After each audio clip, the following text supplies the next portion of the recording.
Muy bien, hoy vamos a ver el libro de Eclesiastés. Vamos por favor a Eclesiastés 12, verso 13 y 14.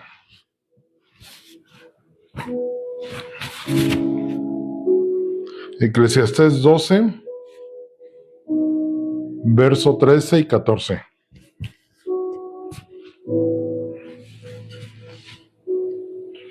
Me siento choco. Eclesiastés 12, verso 13 y 14.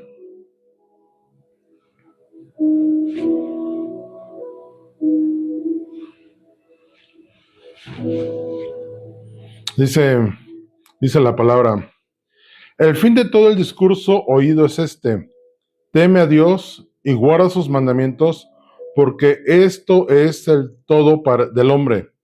Porque Dios traerá toda obra a juicio juntamente con toda cosa encubierta, sea buena o sea mala. Vamos a orar.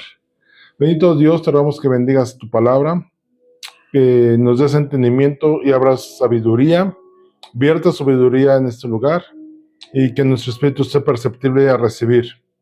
En los méritos preciosos de nuestro Señor Jesús. Amén. En la Nueva Traducción Viviente dice: aquí culmino el relato. Recordemos que está hablando Salomón.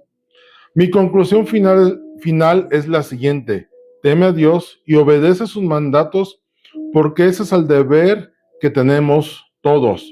Dios no nos juzgará por cada cosa que hagamos, incluso lo que hayamos hecho en secreto, sea bueno o sea malo. Y si has leído el libro de Eclesiastés, podrás ver algunos puntos importantes. El libro destaca el juicio de Dios sobre la vida del hombre y cuál es el propósito del ser humano. De hecho, es un libro preparatorio. Nos muestra la insuficiencia del hombre sin Cristo. Y esto viene desde el verso 1, que dice Eclesiastés 1:2. Después de la presentación del libro, empieza con una frase que dice: vanidad de vanidades, todo es vanidad. Y vanidad viene de la palabra Hebel en hebreo, que significa fugacidad, vacío o vapor. Y lo que está hablando Salomón es, después de haber reflexionado sobre la vida, dice: todo es un vacío, ¿no? Todo es sin sentido, todo es banal, no lleva a nada. Y en esa parte es donde uno se pregunta, o Salomón pareciera que hace esta pregunta: ¿vale la pena vivir la vida? ¿Qué sentido tiene? Y si tú lees Eclesiastés, empieza a hablar de muchas cosas que más que sabiduría son reflexiones. Empieza a ir como a preguntarse: ¿por qué ocurre eso? ¿Por qué ocurre aquello? ¿Por qué debe ser así? ¿Por qué no debe ser así? ¿Por qué acontece esto? ¿Por qué acontece lo mismo a todas las personas? Y empieza a hacer todo ese tipo de reflexiones al respecto. De hecho, el título de esta enseñanza le puse: Reflexión, el Señor de la Eternidad. Y si vamos al verso Eclesiastés 12:9, dice: y cuanto más sabio fue el predicador, tanto más enseñó sabiduría al pueblo, e hizo escuchar, e hizo escudriñar, y compuso muchos proverbios. Recordemos que la sabiduría es una sombra o figura de nuestro Señor Jesús.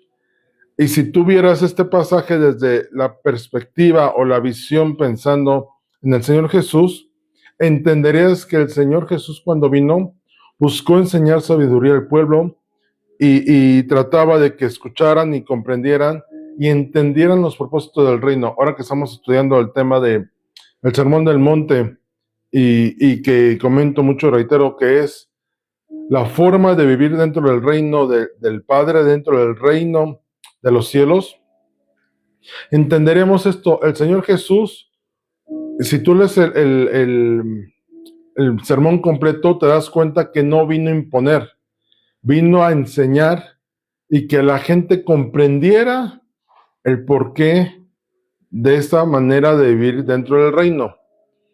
De hecho, No hay nada impositivo en cuanto a tienen que hacer así, sino más bien desde una concepción de espero que entienda que les conviene o es necesario que vivan así.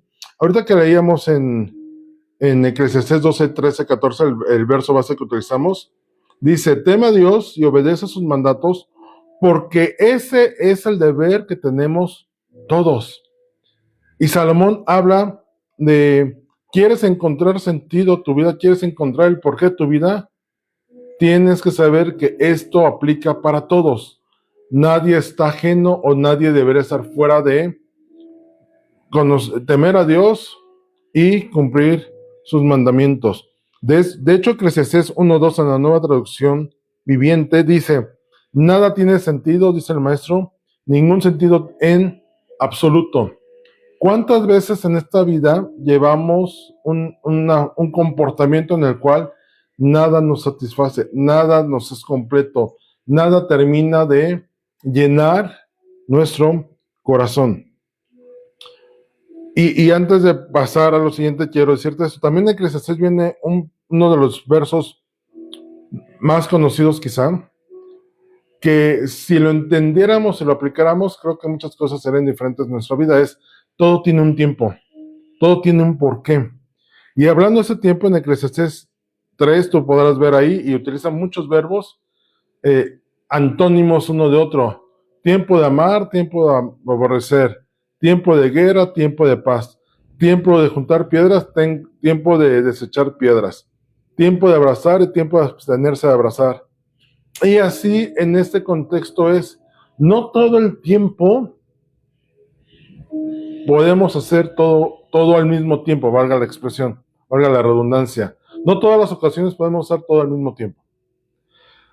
Y esto es que debemos entender que cada cosa tiene un tiempo específico para que suceda. No puedes sembrar y cosechar al mismo tiempo en el mismo terreno. Hay un tiempo en el que tú plantas o siembras y viene un tiempo de la cosecha y después de la cosecha viene un tiempo en que juntas lo acumulado, la ganancia y después vuelves a hacer el ciclo. Eclesiastés 3:11 dice, todo lo hizo hermoso en su tiempo y ha puesto eternidad en el corazón de ellos, sin que alcance el hombre a entender la obra que ha hecho Dios desde el principio y hasta el fin. Y aquí está hablando de eternidad en la vida que nosotros tenemos. Nuestra vida, nosotros somos sempiternos, esto es que sí tenemos un principio, no tenemos final. Y dentro de ese tiempo de vida o de existencia que tenemos, de aquí, desde que naces a la eternidad, es porque el Señor desde la creación, en el soplo de vida puso de su ADN, y su ADN o su esencia viene de eternidad. Y puso eternidad en nosotros, esto es, que somos seres que jamás moriremos o dejaremos de existir. Pasaremos de un cuerpo físico a un cuerpo glorificado para la eternidad, pero eso lo puso el Señor en nosotros con una obra perfecta, planeada y manifestada por el Eterno, por el Padre Celestial. Y entrando al contexto de lo que leímos, Eclesiastés 12, 13 al 14, dice, teme a Dios. En Proverbios leemos que el principio de la sabiduría es el temor a Dios. Pero, ¿qué es el temor a Dios? Y no estoy hablando de un tema terrorífico, de, ay, me da miedo, no. Y sí habría una parte de miedo en el sentido de comprender la magnificencia, poderío, señorío del Padre Celestial sobre nosotros. Pero temor al Señor en la Escritura viene más en un sentido de honra, respeto, adoración, reverencia, reconocimiento y el tema de una actitud de reconocimiento, de respeto hacia Él. Ya en otras ocasiones hablamos, si tú vas a ver a una persona importante, pues no te comportas como si vivieras en X lugar, ¿no? Tratas de estar a la altura en el comportamiento, en las formas, en la manifestación de quién eres y aún en la forma de saludar. De hecho, no saludar correctamente es una parte de falta de respeto. Ser irreverente podría entrar en una parte de ser irrespetuoso o no temer, mostrar temor a la persona en cuanto a reconocimiento. Y esto del temor del Señor es algo que de hecho el Señor espera que nosotros hagamos. Vamos a Deuteronomio 10:12. Y eso viene desde la constitución del pueblo de Israel como nación, de Éxodo a Deuteronomio. Y dentro de las leyes que Dios les da y el recordatorio que hace el Deuteronomio a la nueva generación que estaba en el pueblo de Israel, dice: ahora pues, Israel, ¿qué pide Jehová tu Dios de ti? ¿Qué pide Yahweh, que es su nombre, tu Dios de ti? Sino que temas a Yahweh tu Dios, que temas a Yahweh tu Dios. O sea, respétalo, hónralo. De hecho, muchas de las circunstancias y problemáticas que tuvo el pueblo de Israel era su falta de temor del Señor. El Señor les decía, no tengan ídolos, y ahí iban a tener ídolos, ¿no? Como retando al Padre Celestial, como diciendo, a ver si es cierto, si nos metemos con otro Dios, ¿qué vas a hacer? ¿No? A veces pareciera que caían en esas circunstancias. De hecho, si tú lees Reyes y Crónicas, podrás ver muchos de los pasajes que había reyes que eran temerosos del Señor, pero dice, pero aunque el rey andaba en rectitud delante de los ojos del Padre, el pueblo no dejaba de tener sus lugares altos donde ofrecía sacrificios. Y esto es, temían a Dios, pero por ahí todavía se iban a adorar ídolos o tenían ahí ciertas prácticas que no correspondían al temor del Señor. Y regresando a Deuteronomio 10 dice, que andes en todos sus caminos y que lo ames y sirvas a Jehová tu Dios con todo tu corazón y con toda tu alma. El Señor espera que seamos temerosos de Él, respetuosos de Él, que le demos honra, que nos comportemos de la forma correcta. Recordemos esta imagen de los embajadores que son representantes de un país en otra nación y que está dentro de otra nación, pero como representantes de su nación propia, el país espera que ellos se comporten, en el ejemplo de nosotros aquí en México, como auténticos mexicanos, que defiendan a la nación porque están siendo representantes del país. Y esto es darle respeto a tu nación. En Josué 4:24, de hecho, el temor del Señor viene a ser una manifestación testimonial de Él. Josué 4:24 dice, para que todos los pueblos de la tierra conozcan que la mano de Jehová es poderosa, para que temáis a Jehová vuestro Dios todos los días. El Señor infundía respeto con sus manifestaciones gloriosas. En el pasaje de Josué, cuando viene el pueblo para conquistar Jericó y llegan los dos espías a la ciudad y son escondidos por Rahab, Rahab les dice, oigan, es que nosotros ya escuchamos lo que el Señor hizo del otro lado del río cuando ustedes venían, y toda la ciudad está temerosa de lo que le pueda pasar, porque sabemos y reconocemos que Jehová, su Dios, está con ustedes y los defiende. Entonces dice, nosotros como nación como país estamos en la posición de qué va a acontecer con nosotros si el Señor viene con ellos. ¿Cómo los vamos a enfrentar? Los otros pueblos, otras naciones, aun quienes no conocen al Eterno, vienen a recibir revelación del Dios verdadero y real que tenemos. En 2 de Crónicas 19:7, el temor del Señor es una herramienta que nos trae conciencia y responsabilidad. 2 de Crónicas 19:7 dice, sea pues con vosotros el temor de Jehová, mirad lo que hacéis, porque con Jehová, nuestro Dios, no hay injusticia, ni acepción de personas, ni admisión de cohecho. Y lo que está diciendo aquí el escritor en este pasaje de Crónicas es: ten cuidado con lo que haces, medítalo o esté consciente de lo que vas a hacer o ser responsable, porque si al hombre humano o al juez terrenal puede sobornar o engañar o envolver, Dios, nuestro Dios, Yahweh, Él no hace injusticia. No porque tú lo conozcas o Él te conozca, te va a dar la razón, o va a actuar injustamente, o va a recibir soborno. Y esta parte es importante porque el temor del Señor nos tiene que llevar o inspirar a tener conciencia y ser responsables de nuestros actos. De hecho, en Él reconocemos autoridad y soberanía. Salmo 119, 120 dice: mi carne se ha estremecido por temor de ti, y de tus juicios tengo miedo. No dice por temor a ti, sino por temor de ti, esto es de lo que tú eres y haces. No está afrentando a decir tengo temor de ti, tengo miedo, no, sino eres tan santo, eres tan justo, eres tan el término que quieras ponerle, el atributo que quieras, que el reconocerlo, decía el salmista ahí en Salmo 119, dice, hace que mi cuerpo se estremezca. Esa sensación de cuando sientes como la electricidad, ¿no? ¿Cómo se llama? Cuando se te pone la piel de gallina, cuando tienes alguna sensación de temor o de miedo, que sientes que desde la espalda te sube y como tus vellitos o tus poros se levantan. Ese es el temor corporal que podemos tener, el estremecimiento.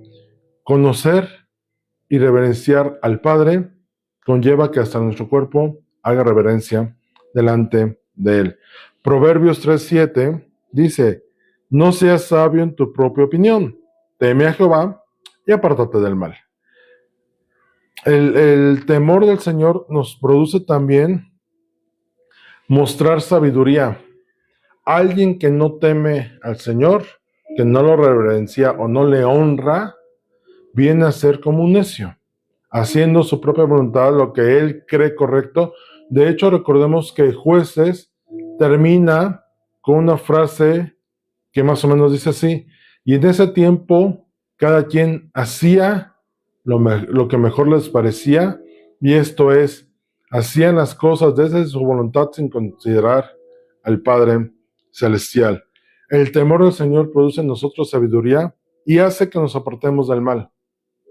Cuando tú dices, no voy a hacer esto porque esto no agrada a Dios, te detienes de cometer pecado.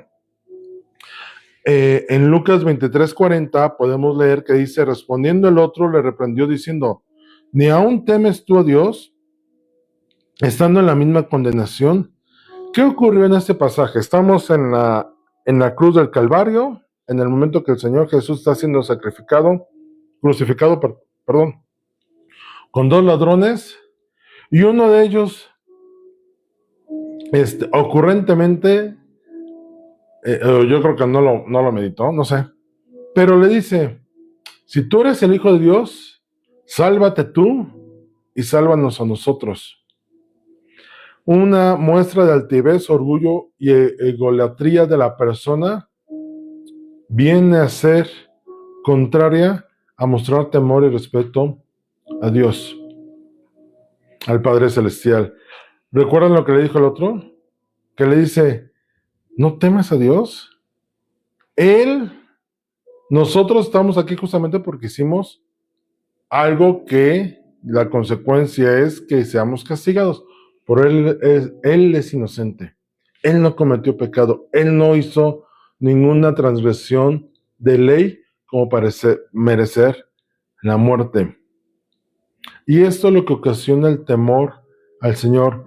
Ese ladrón pudo reconocer en Jesús en ese momento que dijo, Él es Hijo de Dios. De hecho, le dice, Señor, acuérdate de mí cuando vengas en tu reino. Le reconoció en su posición de redentor de la humanidad, que dijo, yo sé que algo va a acontecer contigo, y cuando tú vengas y establezcas tu reino, tenme a tu lado, ¿no? Ahí acuérdate de mí. ¿Y qué le dijo el Señor Jesús? He aquí, tú estarás conmigo en el paraíso. La posición de las dos personas hablan de una disposición del corazón muy diferente. Mientras el que reconoció y se humilló ante la soberanía del Señor Jesús, el otro lo confrontó con altivez y orgullo diciendo, demuéstrame que tú eres. Y recuerdan lo que le decían los fariseos, si tú eres el Hijo de Dios, manda a hacer señal y entonces te creeremos. O sea, lo retaban. Y eso en una persona que tema a Dios no viene a ser así. ¿Quiénes seremos nosotros para reclamarle a Dios?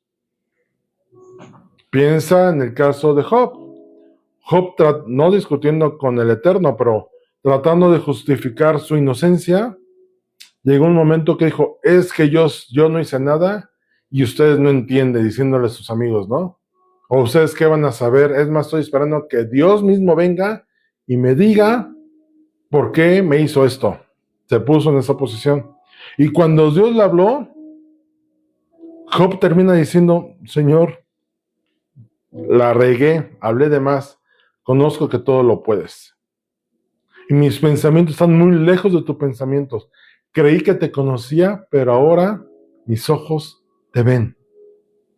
No entró en un tema altivo o orgulloso a decir, sino se humilló y reconoció que se había equivocado en su disposición.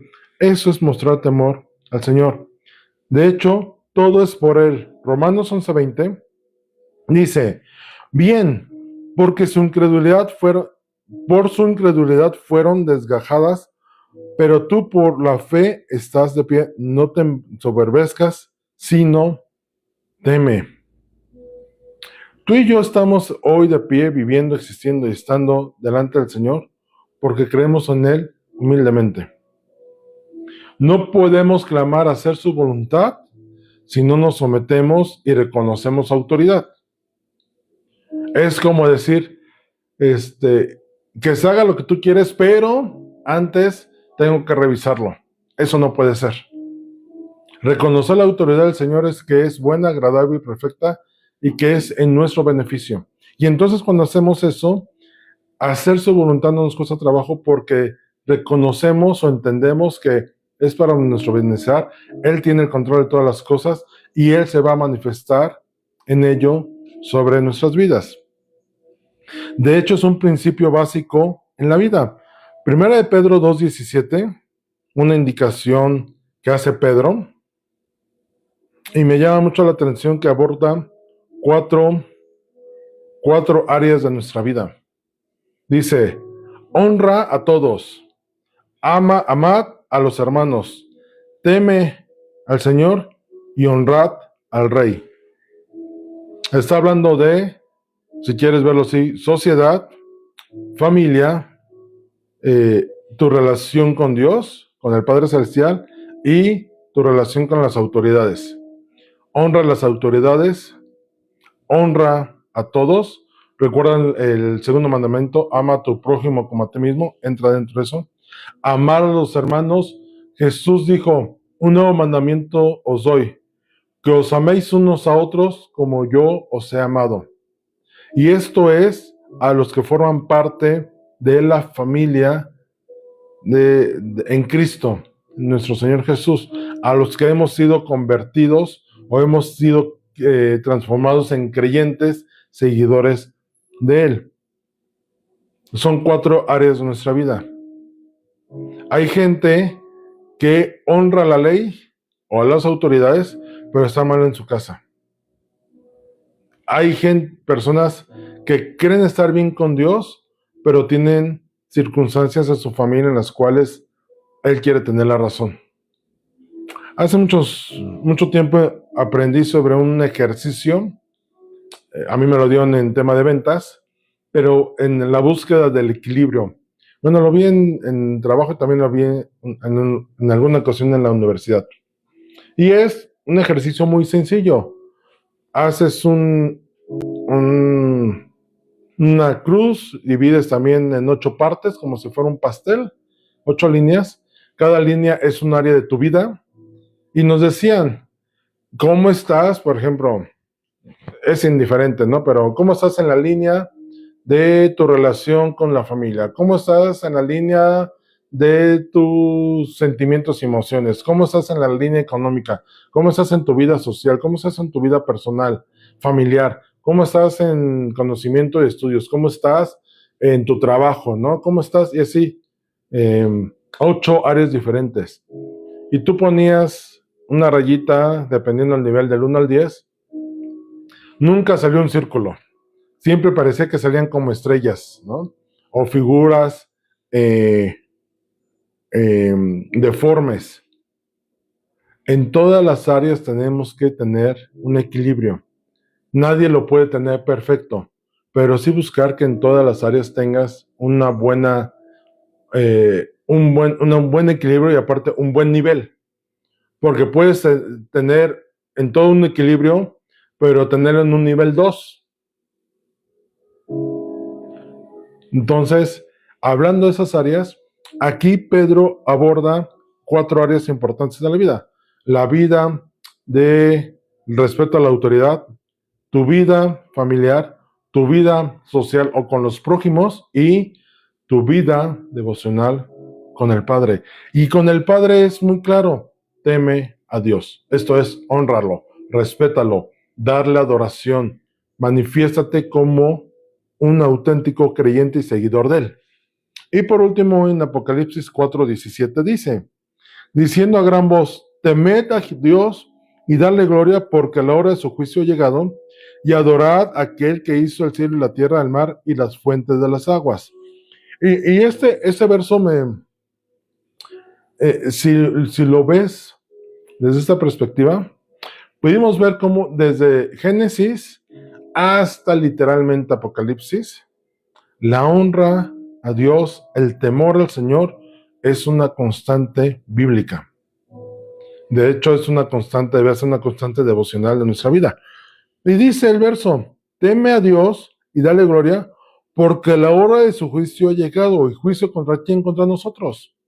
Lo leíamos en Eclesiastés 12:3, que todas las cosas que hagamos, aun lo que hagamos en secreto, bueno o malo, va a ser juzgado. De esto nadie se va a salvar.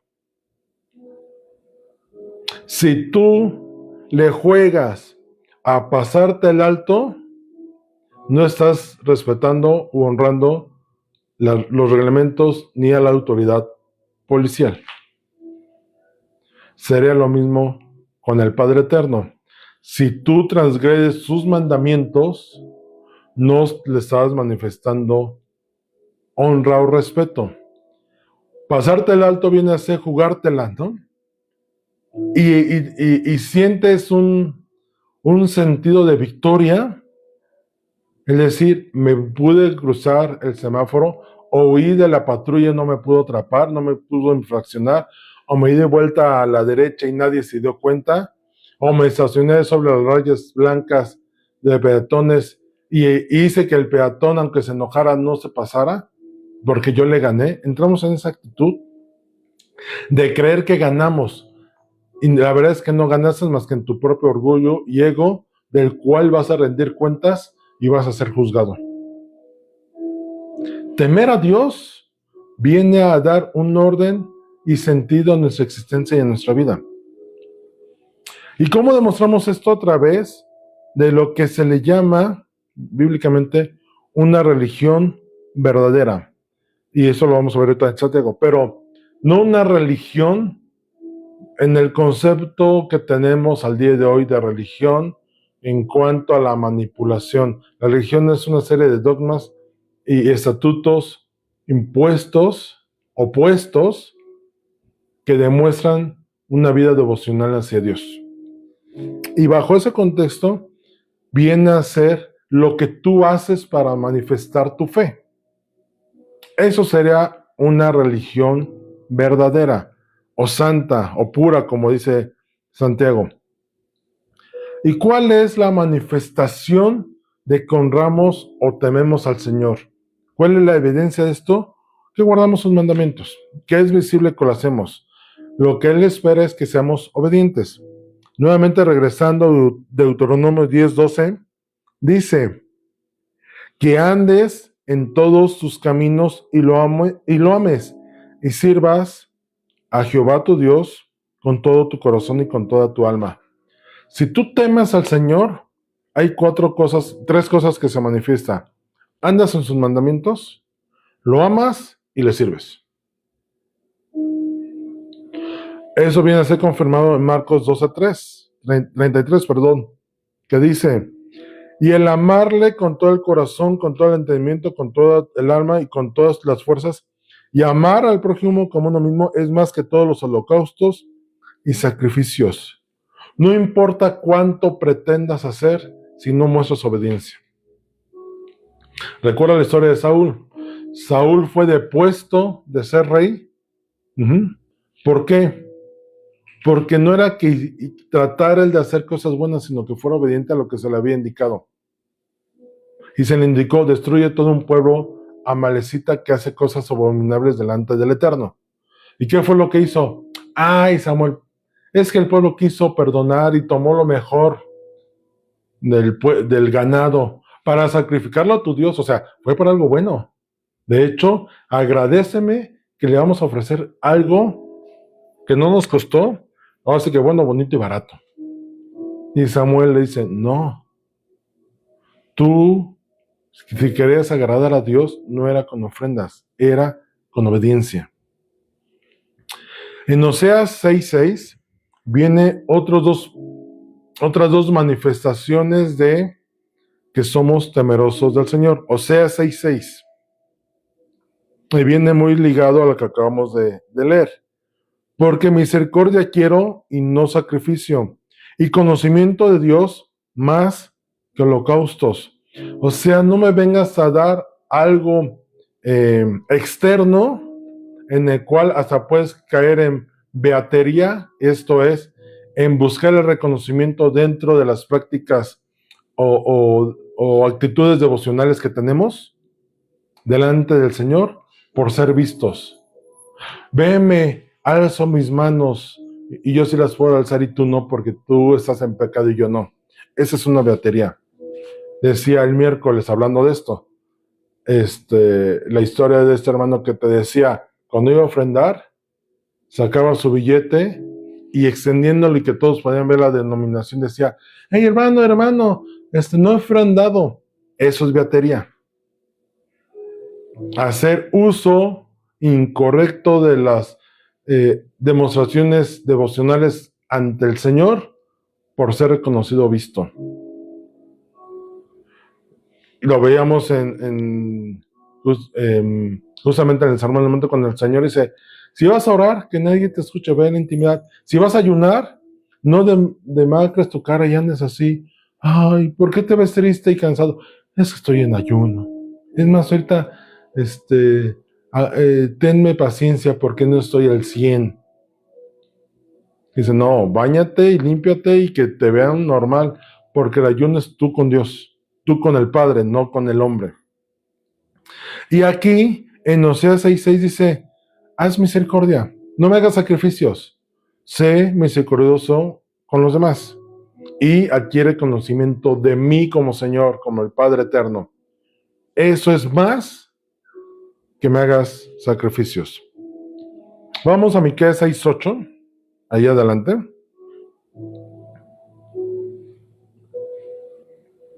Y Miqueas 6:8 habla de otras tres manifestaciones, las cuales demostrarían que somos temerosos del Señor.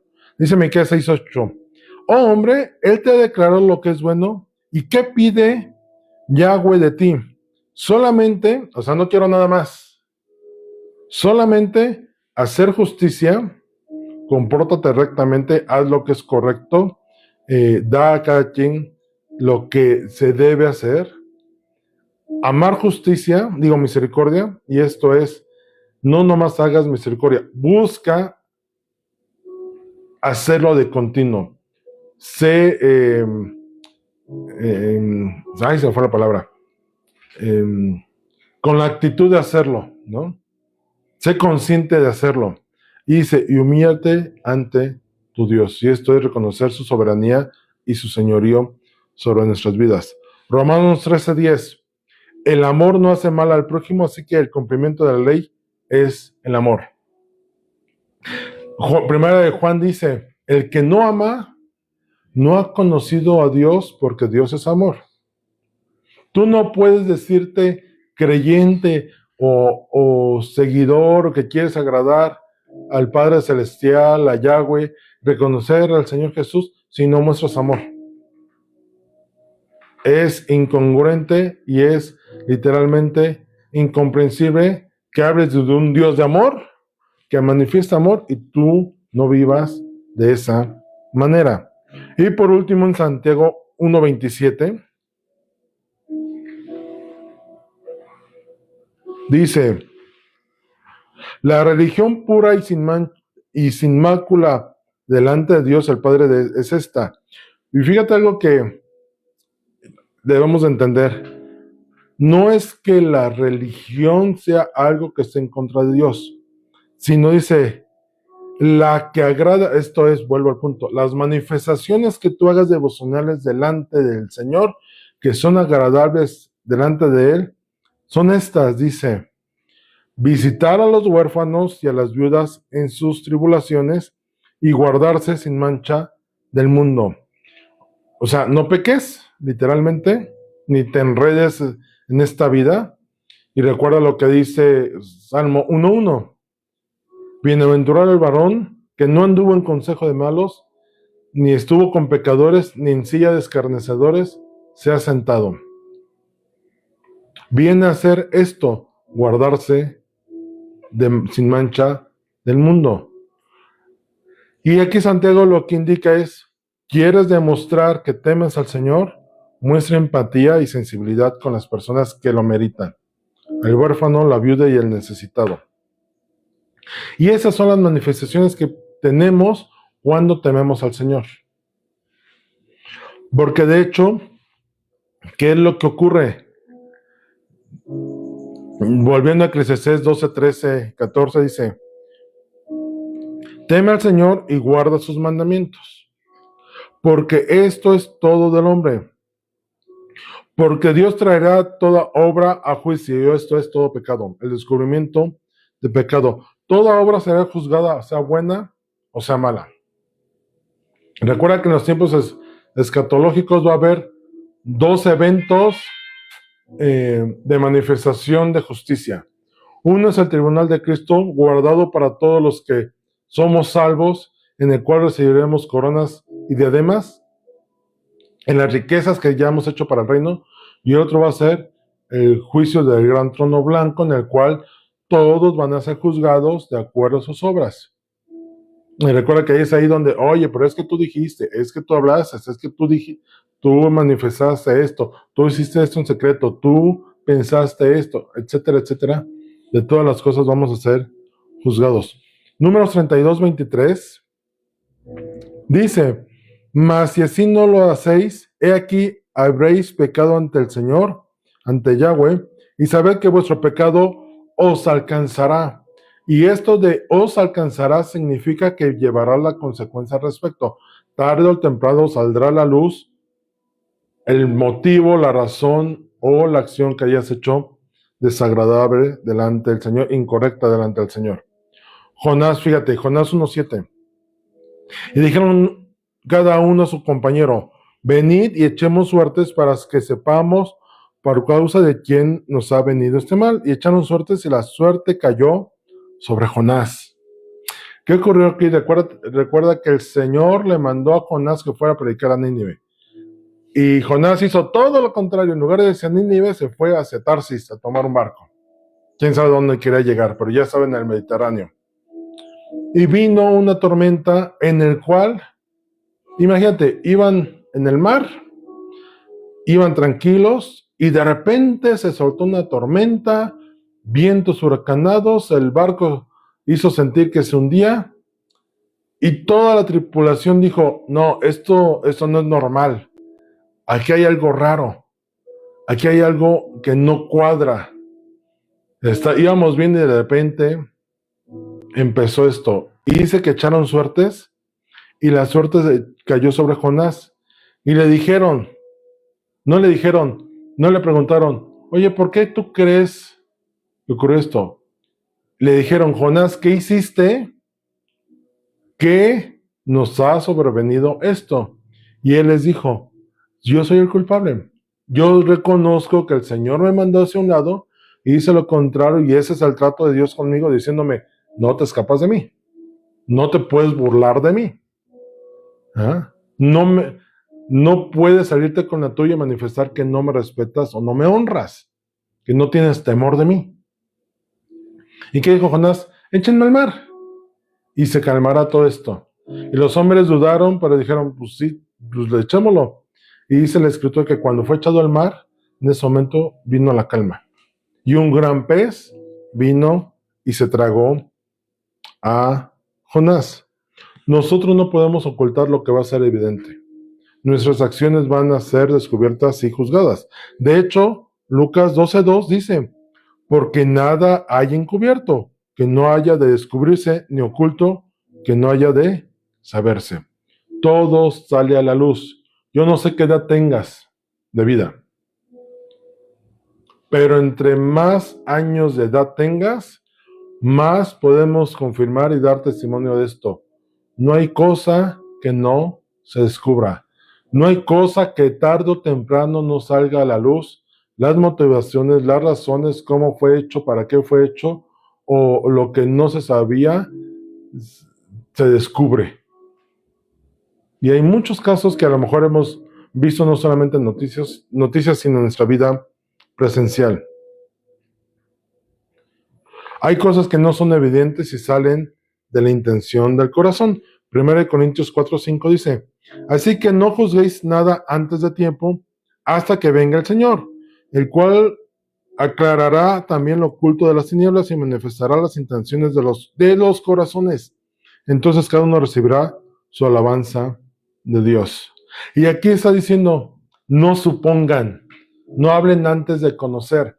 Hace unos días platicaba con mi hijo y le comentaba que había visto un video en el cual alguien en redes sociales, un joven, criticaba a cierto cantante, a Evan Kraft, diciendo, es un músico mediocre, y hasta él mismo lo dice, y entonces él mismo lo dice porque anda sirviendo, y dice, y aparte, él grabó un disco en inglés y no pegó, y entonces se pasó a traducir canciones y cantarlas en español y pegó ahí y empezó a hacer esa crítica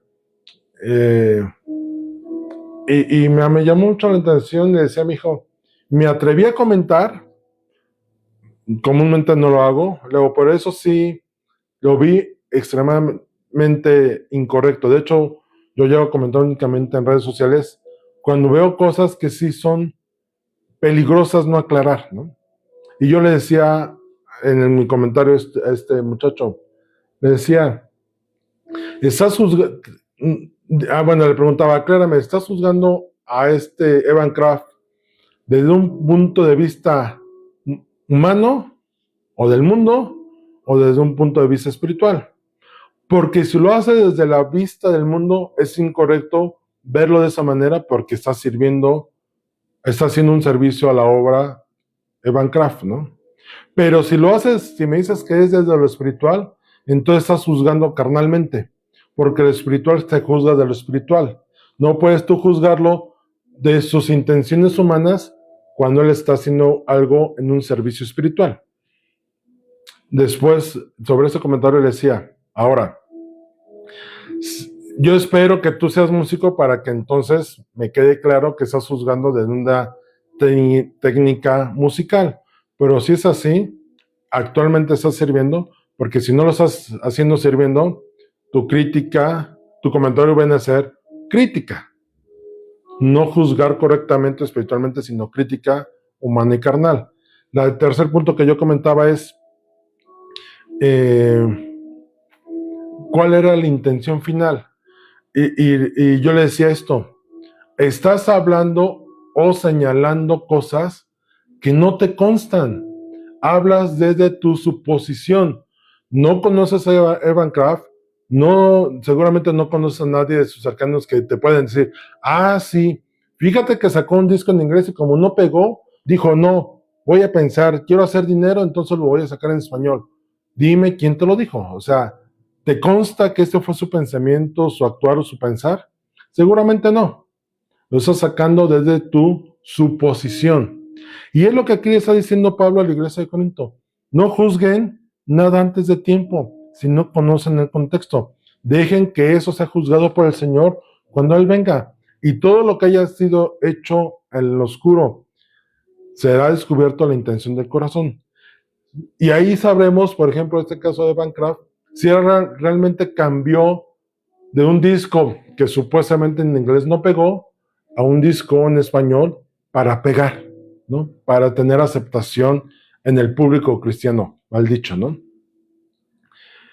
No podemos hacer eso sin saber que llegará un momento en el cual la intención del corazón va a salir a la luz, inclusive la intención del corazón de nosotros mismos. De hecho, nosotros vamos a estar los primeros, ¿no? En que seamos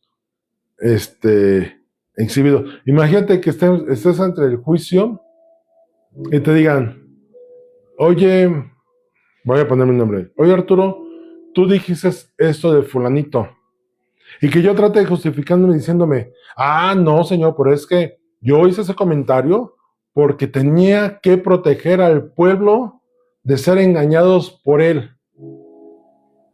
Y el Señor me diga, oye, sí, en lo externo sí lo dijiste, pero si me voy al interno, tú lo dijiste desde una intención de tu corazón de envidia de que él sí lo haya logrado y tú no. Imagínate, qué vergonzoso va a ser eso. ¿Y sabes qué? Va a salir a la luz todas las intenciones del corazón. ¿Qué más vemos en Eclesiastés 12? Hay una certeza real. Vamos a ser juzgados. Nadie se va a librar de esto. Números 32-23 nuevamente dice, mas si así no lo hacéis, he aquí habréis pecado ante el Señor y sabed, o sea, que les conste, recuérdenlo, no lo olviden, ténganlo presente, que vuestro pecado os alcanzará. No va a poder ver ser oculto. Mateo 25-31 dice, cuando el Hijo del Hombre venga en su gloria y todos los santos ángeles con él, entonces se sentará en su trono de gloria. Y si alguien se sienta en un trono, ¿para qué es? Para juzgar. Y serán reunidas delante de él todas las naciones y apartará los unos de los otros, como aparta el pastor las ovejas de los cabritos. ¿Quiénes me reconocieron como Señor? A mi derecha.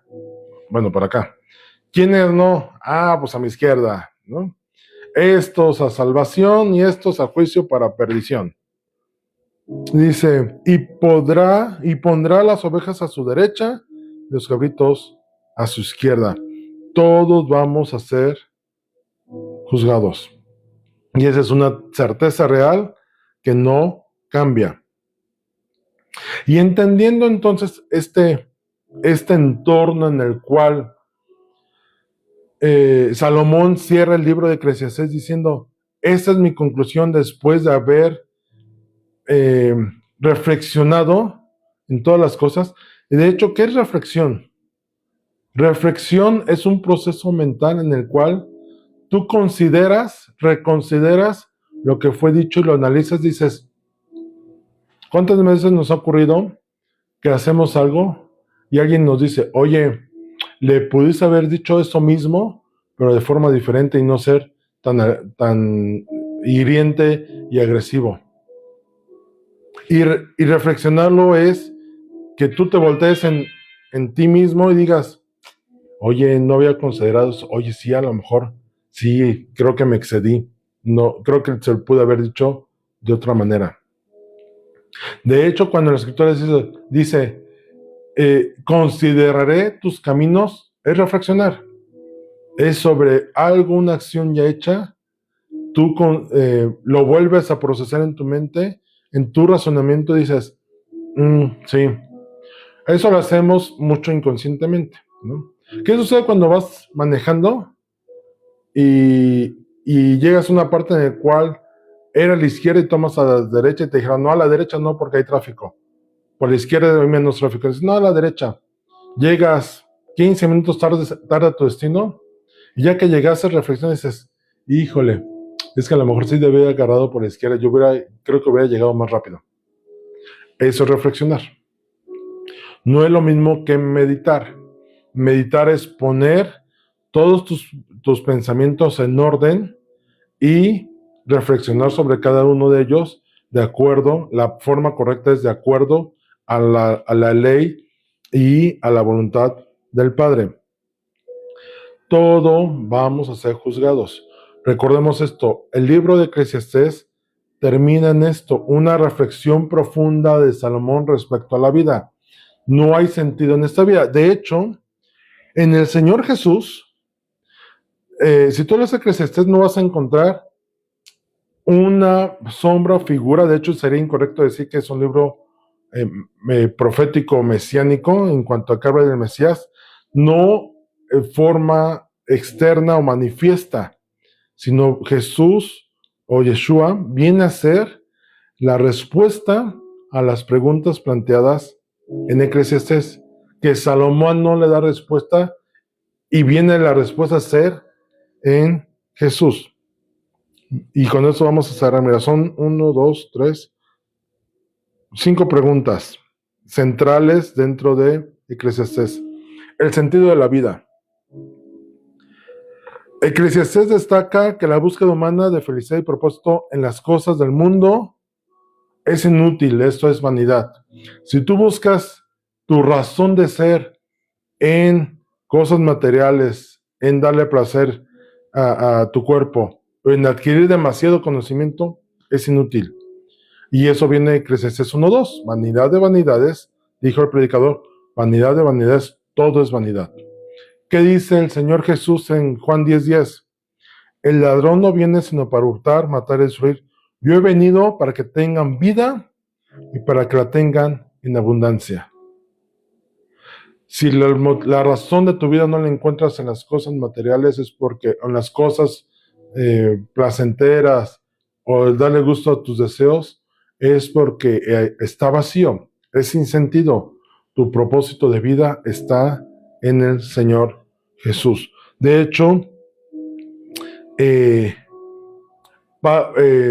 Salomón dice, esto es el bien, el trabajo y que puedas comer de tu fruto de trabajo. En esto encuentras satisfacción delante de Dios para contigo, porque lo demás viene a ser vanidad. Jesús dice, todo les fue hecho por ustedes para que lo disfruten, para que mi voluntad sea manifestada en ustedes, para que tengan vida y vida en abundancia. Segunda respuesta contestada. Eclesiastés 7:23. Todas estas cosas probé con sabiduría diciendo, seré sabio, pero la sabiduría se alejó de mí. ¿Cuántas personas conoces o tú mismo en que buscas tener mucho conocimiento o buscan tener mucho conocimiento para encontrarle la razón de ser de la existencia, una sabiduría verdadera? ¿Y qué crees? La sabiduría humana tiene límites y es, como dice Pablo, animal y diabólica. Tenemos una tendencia al pecado. Jesús es la sabiduría encarnada, lo vimos en Proverbios.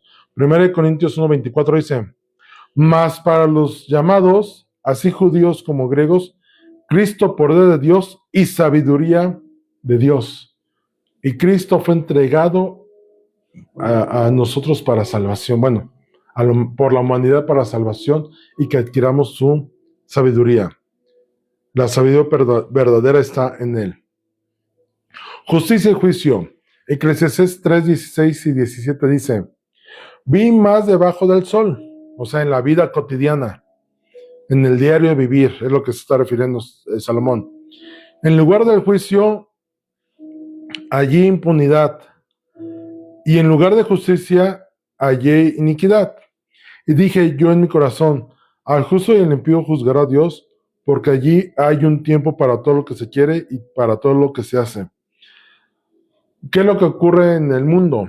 Donde no encontramos lo que debemos encontrar en el lugar que debería de estar. Dice Salomón, fui a buscar juicio, a que dieran juicio y encontré impunidad. ¿Cuántas veces te has topado con alguien que dice, es que el juez se puso de su parte nada más porque le llegaron al precio? Acudí al juez para que me hiciera justicia y me resultó todo lo contrario.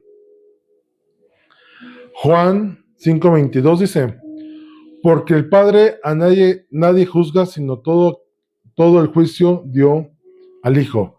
¿Quieres justicia verdadera? ¿Un juicio correcto? Eso es en el Padre, a través de su Hijo Jesús. A la pregunta de Salomón diciendo prácticamente, ¿dónde encontraré justicia? La justicia se encuentra en el Padre Celestial y en su Hijo Jesús. De hecho, la luz verdadera está en Jesús. Juan 8:12, recordemos que dice, yo soy, hablando del Señor Jesús, la luz del mundo. Cuarta pregunta planteada en Eclesiastés. Eclesiastés 3:11 dice, todo lo hizo hermoso en su tiempo y ha puesto eternidad en el corazón de ellos, sin que alcance el hombre a entender la obra que ha hecho Dios desde el principio hasta el fin. Eclesiastés 9:5 dice, porque los que viven saben que han de morir, pero los muertos nada saben, ni tienen más paga, porque su memoria es puesta en olvido. Para aquellos que dicen, ¿qué va a pasar después de la muerte? Seguir existiendo, mi pensamiento va a ser nublado, hasta dónde viviré, etcétera. Esto describe la perspectiva humana sin revelación plena del acontecer después de la muerte. Y Jesús dice en Juan 11:25, les dijo Jesús, yo soy la resurrección y la vida. El que cree en mí, aunque sea muerto, vivirá. Jesús viene a dar una respuesta, a decir, no te preocupes por morir, si estás conmigo, tú vas a vivir. Lo que ocurra después de la muerte, no importa si sabes que hay eternidad en mí y a través de mi sacrificio en la cruz del Calvario. Y por último, el final del libro y Cristo. Jesús, quien vivió una vida perfecta sin pecado, es el modelo perfecto de esto.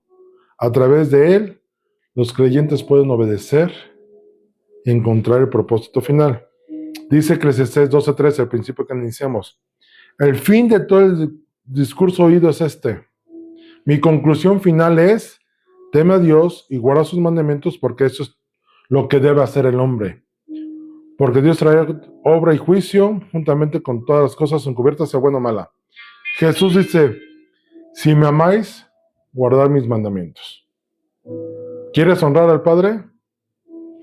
Ámame y los mandamientos los guardarás sin problema. Mateo 12:36. Mas yo os digo que de toda palabra ociosa que hablen los hombres, de ellos darán cuenta en el día del juicio. El llamado final de Eclesiastés es una relación correcta con Dios, con el Padre Celestial, a través de Jesús, que es nuestro mediador. ¿Quieres honrar al Padre?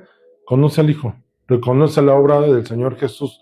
Él viene a dar respuesta a Eclesiastés en todas las dudas que Salomón, siendo Salomón el más sabio, no puede encontrar, concluyendo esto.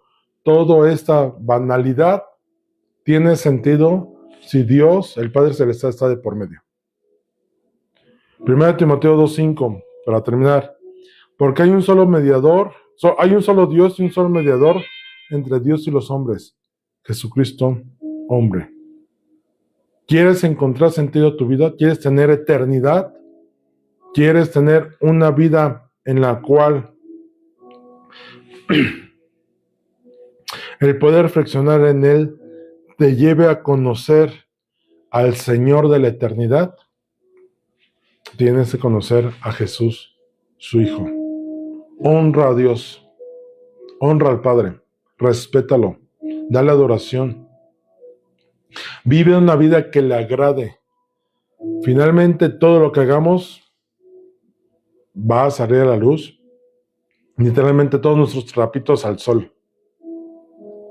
Guardémonos de ello y mejor vivamos una vida que agrade al Padre Celestial en todo. Vamos a orar.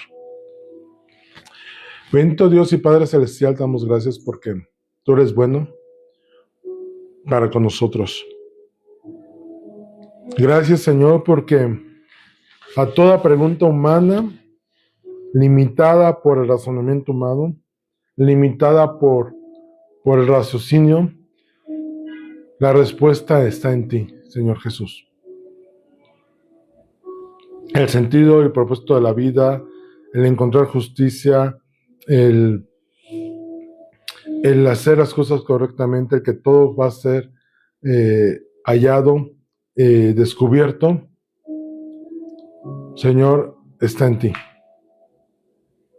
Cómo vivir y cómo hacer está en ti. Ayúdanos, Señor, a cada día crecer en ti, conocer tu voluntad, buscar honrarte en todas las cosas. Y, Señor, la preocupación de la muerte y la eternidad están en ti, porque tú nos das vida y vida eterna. Sé en nosotros, Señor, y guárdanos, y que nuestro andar diario sea una manifestación gloriosa delante de ti, y que sea agradable delante de ti. En los méritos preciosos de nuestro Señor Jesús. Amén.